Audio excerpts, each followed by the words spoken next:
Daylight broke slowly over the farm. The sunlight pierced through the thin mist like an ancient veil, settling delicately upon the still damp fields. The smell of wet earth mingled with the strong aroma of coffee brewed just moments ago. It was always like this. Every morning, Miguel would wake up before the rooster crowed. Not out of obligation, but out of habit.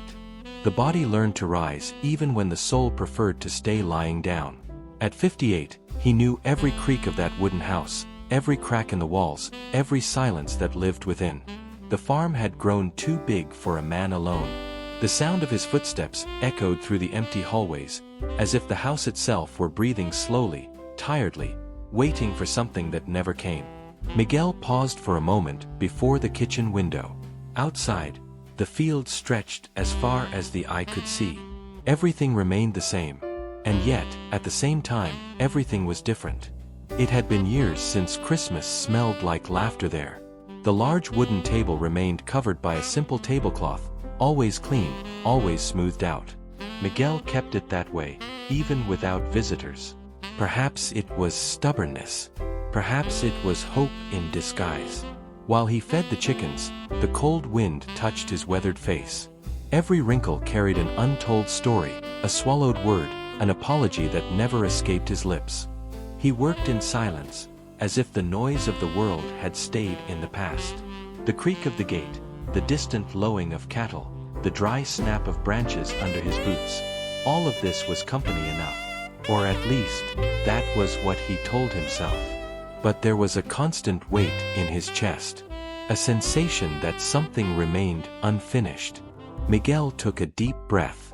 Winter was approaching, and with it, Christmas.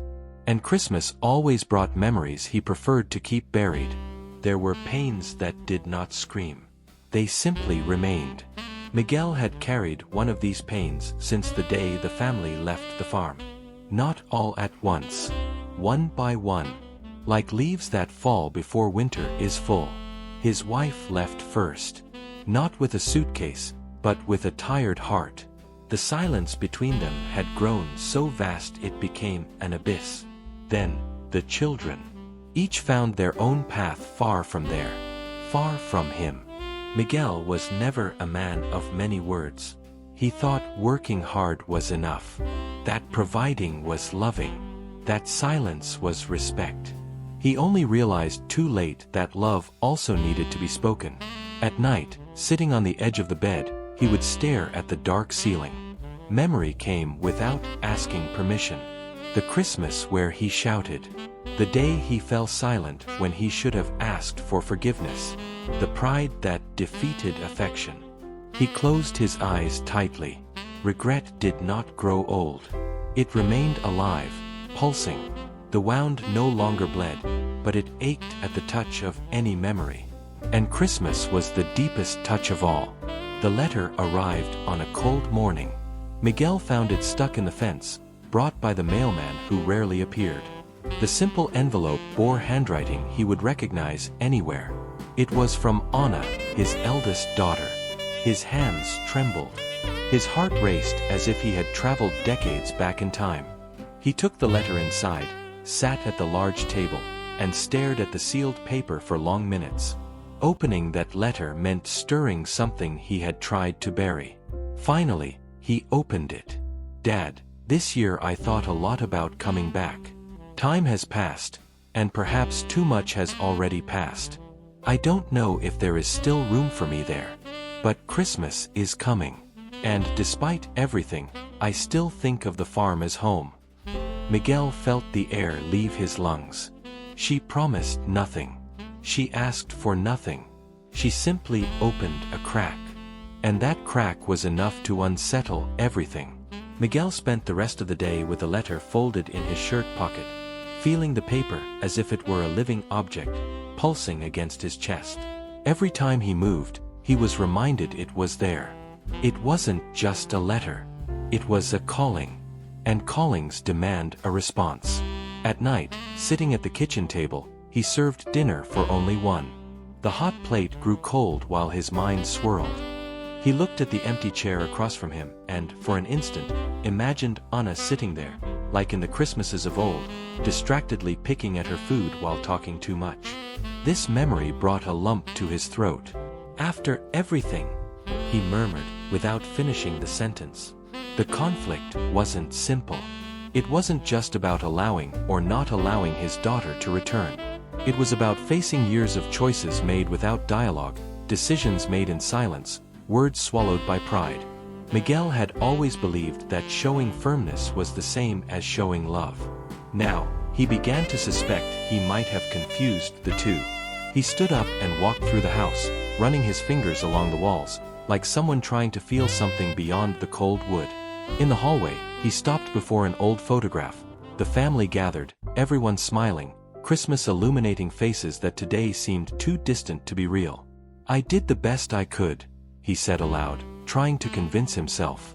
But the phrase sounded weak in the empty air. Fear mingled with anger. Fear of reopening wounds. Anger at feeling questioned after so many years of sacrifice. Part of him wanted to respond to the letter with a few words, polite and distant. Another part wanted Anna to walk through that gate immediately. Miguel realized something uncomfortable. He wasn't afraid of his daughter. He was afraid of himself. Of what he would have to admit.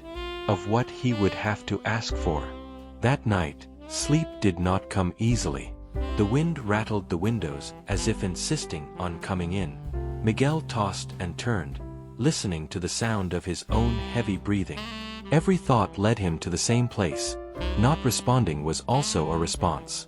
And perhaps the cruelest of all. The days leading up to Christmas brought a different weight. The farm kept running, the animals needed care, the land demanded attention. But Miguel performed everything on autopilot, as if he were there only physically. On Christmas Eve, the sky dawned overcast, heavy with dense clouds. The cold seemed more intense. Miguel felt it as an omen, though he couldn't explain of what. While cleaning the old shed, he found a wooden box forgotten in a high corner. Covered in dust, heavy with memories. He hesitated before opening it, but something inside him already knew he needed to face what was in there. Inside the box were objects that time could not erase. Childhood drawings, carefully folded letters, a scarf belonging to his wife, still carrying a faint, familiar scent. Miguel sat on the cold floor, leaning his back against the wall, and began to leaf through everything in silence. The tears came without warning. Not as an explosive sob, but as something contained, deep, almost respectful. He cried for what he had lost, but mainly for what he did not know how to preserve. The fall wasn't dramatic. It was silent. It was the recognition that, despite all the strength he believed he had failed at the essential. Miguel felt small, vulnerable, human. There, on the floor of the shed, he understood that pride had cost him too dearly. That isolation had not protected him from pain, it had only postponed it. And, at that point, there was nowhere left to fall. The bottom had been reached. In that same box, almost hidden among old papers, Miguel found a note folded several times. He recognized the handwriting immediately. It was his wife's. He opened it carefully, as if the paper might crumble at the touch. "There is still time, Miguel. As long as there is love, there is a way." The simple phrase hit him with unexpected force. He read it once, then again, and again. There was no accusation there, no demand, just a reminder. Miguel stood still for a long time, staring into the void.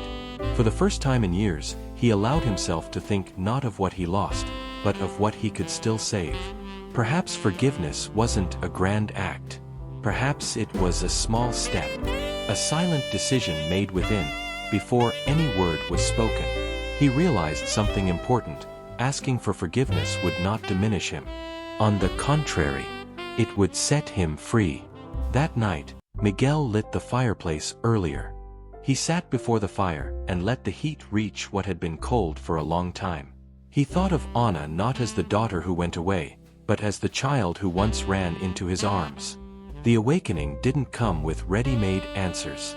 It came with a new disposition, the will to stop running away. Christmas Day dawned clear, unexpectedly beautiful. The blue sky contrasted with the morning chill. Miguel woke up early, as always, but something was different. There was nervousness, expectation. He tidied the house with care. He placed the special tablecloth on the large table. He prepared dishes he hadn't made in years. Every gesture carried a mixture of fear and hope. When he heard the sound of the car approaching the gate, his heart raced. For a moment, he thought of retreating. But he did not retreat. Anna stepped out of the car slowly. Her tearful eyes met his. Time seemed suspended between the two. "Dad," she began, her voice trembling. Miguel took a deep breath. He felt the weight of all the years between them. And yet, he chose the truth.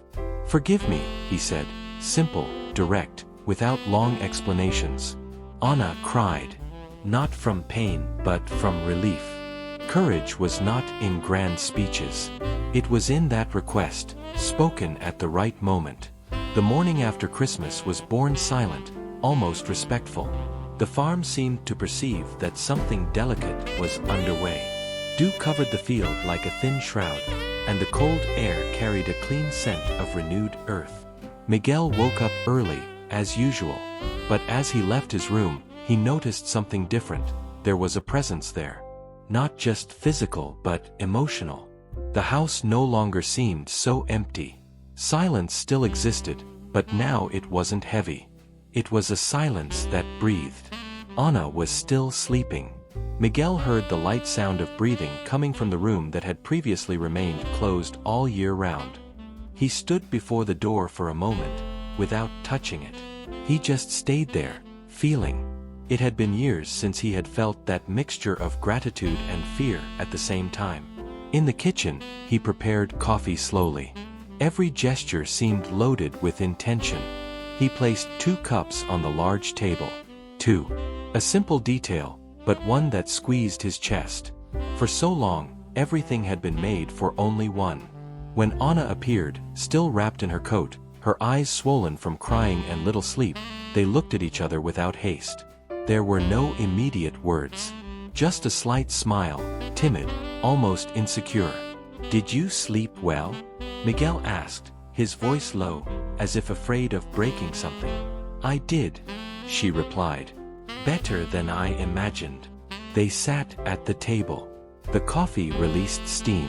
Outside, a bird sang insistently, as if celebrating something invisible. The conversation came bit by bit. They didn't start with the most difficult past. They spoke of the weather, the road, small changes in the city. Miguel listened more than he spoke. For the first time, he didn't feel the need to fill the spaces with advice or justifications. At a certain point, Anna took a deep breath. "I was afraid to come back," she said. "Afraid to find everything the same, and to feel the same too." Miguel nodded slowly. "I was afraid of you coming back," he replied.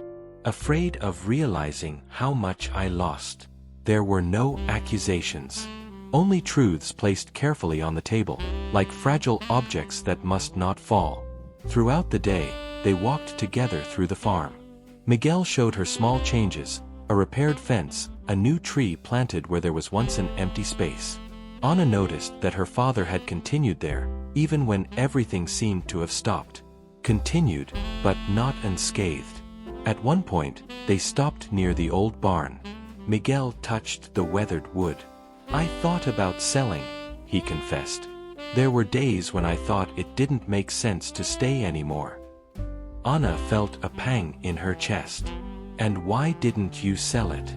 He took a moment to answer. "Because deep down, I was still waiting, even without knowing exactly for what." The reconstruction wasn't made of grand promises. It was made of small steps. A sustained look. An apology offered without defense.